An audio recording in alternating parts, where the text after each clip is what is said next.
Hi, I'm Barbara Rimkunis, and this is your Exeter History Minute, brought to you this time by Exeter's Station 19. Today, a story of early Exeter involving British tyranny and colonial American resistance. I'm talking about the Mast tree riot of 1734. This town may have been founded by a group of religious dissenters, but it quickly became a somewhat wild lumber town.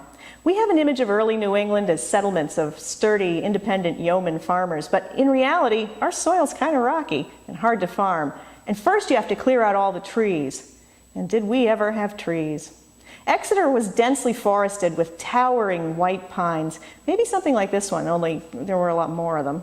Great Britain was pretty much deforested, and the settlers soon realized that they had $1,000 bills growing up from the ground. Lumber was used as currency, sawed into planks or shaped into barrel staves or pipe staves.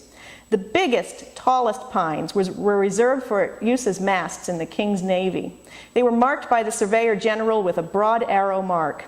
Most towns, including Exeter, had a roadway with the word Mast right in it.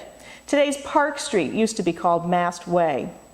Now, this all seems like a pretty good system, but there were a lot of trees out there and not many royal surveyors. So the colonists usually ignored the broad arrow, even though felling and milling a mast tree was punishable by a 100-pound fine. For their part, the royal surveyors rarely enforced the law. As long as they got a few masts, who was going to quibble about the ones the colonists may have taken? In 1734, Lieutenant Governor David Dunbar, who was also the Surveyor General, was convinced that they were getting away with something. He started off toward the Copyhold sawmill in part of Exeter that's now called Brentwood.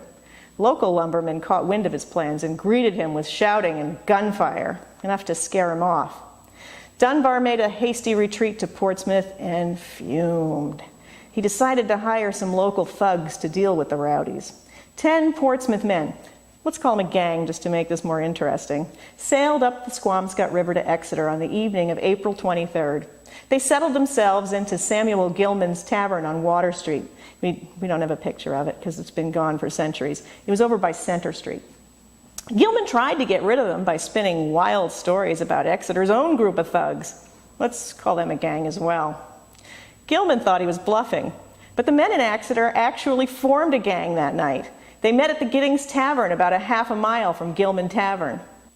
There, in what was apparently a thing when dealing with the British, they dressed up like Indians and fortified themselves for the anticipated brawl. The favorite drink in the very intemperate village of Exeter was rum. Ooh, thank you. Dear Lord, they drank a lot of rum back then. Exeter's people, like most New Englanders, were enthusiastic participants in the triangle trade. They paid for their rum with pipe staves. Well liquored up, the Exeter gang headed to Gilman's Tavern, gathering a crowd as they went.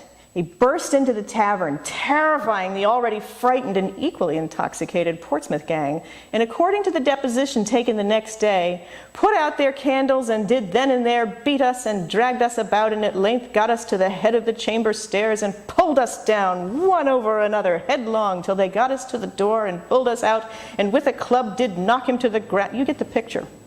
The Portsmouth men managed to get away and hide. One of them hid under the wharf all night. They never did make it to the Copyhold mill.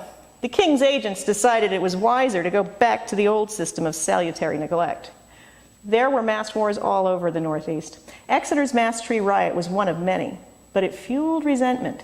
And when New Englanders later fought at Bunker Hill, their battle flag was emblazoned with a tall white pine, not a chest of tea. Want to be part of this?